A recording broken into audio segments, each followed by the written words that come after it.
कार्यशाला में अपन किसी प्रकार की चीज़ को काटने का कार्य करते हैं तो वो काम अपन hexa frame with hexa blade के साथ करते हैं। Hexa frame with hexa blade, ये हेक्सा फ्रेम है, ये फिक्स हेक्सा फ्रेम है। Hexa frame fix hexa frame है और ये हेक्सा ब्लेड है। अब अपन इसमें जब ब्लेड को लगाते हैं तो इसके दांते विंग नट की तरफ होने चाहिए। किस नट की तरफ होने चाहिए? विंग नट की तरफ, यानी ऊपर की ओर होने चाहिए, है ना। इसमें लगाने के बाद अब ये हेक्सा फ्रेम सी आकार में बनी होती है। किस आकार में बनी हुई है? सी आकार में बनी हुई है। हेक्सा ब्लेड के दांते विंग नट की तरफ होने चाहिए। अब ये माइल्ड स्टील को काटने का काम करता है।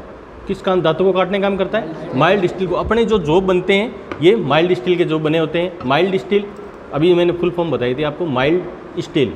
एम यानी माइल्ड, एस यानी स्टील, जिसे अपन मृदु इस्पात भी कह सकते हैं। क्या कह सकते हैं? मृदु इस्पात भी कह सकते हैं। विंग नट को फ्लाई नट भी कहा जाता है। विंग नट को क्या कहा जाता है? फ्लाई नट या चिड़ी नट भी कह सकते हैं, है ना। तो अब इसको काटने का काम जब हेक्सा फ्रेम और को अपन आगे की तरफ चलाएंगे तो आगे का काम, ये काटने का काम आगे की तरफ होगा। वापस अपन इसको खींचेंगे ना पीछे की तरफ तो ये कटिंग का काम नहीं करती है। आगे की तरफ स्ट्रोक लगाएंगे तब ये कटिंग का काम करेगी, पीछे की तरफ कम करेगी, है ना। तो आगे जब अपन प्रेशर लगाते हैं तो आगे की तरफ प्रेशर लगाना है, ना कि पीछे की तरफ। पीछे खींचते समय हल्का खींचो और आगे दिखाते समय थोड़ी ताकत से, हल्की ताकत से, अपनी ताकत जितनी लगा वो ताकत के अनुसार कटिंग का काम करती है ना। तो ये कटिंग, इस ब्लेड को लगाते समय आपको पूर्णतः ध्यान रखना है, ये विंग नट, दांते विंग नट की तरफ होने चाहिए। और ये ब्लेड जो है ऑल हार्ड ब्लेड है ना।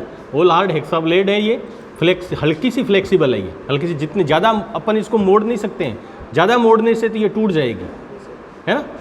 और अब इसके दो दांतों का गैप जो बना हुआ है, दांतों के दो दांतों के बीच की जो दूरी होती है उसे पिच कहते हैं। क्या कहते हैं? पिच कहते हैं। वो आगे आपके चैप्टर में आएगा तब बता देंगे।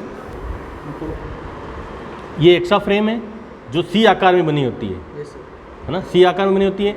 ये इसका विंग नट है, यहाँ पे स्क्रू लगा हुआ है, यहाँ पे स्क्रू लगा हुआ है। और ये पीछे वाला भाग हैंडल कहलाता है। क्या कहलाता है? हैंडल कहलाता है। और ये जो स्टील टाइप बनी हुई चिर्री बनी हुई है, इसको फेरुल बोलते हैं। क्या बोलते हैं? फेरुल। ये हेक्सा ब्लेड है।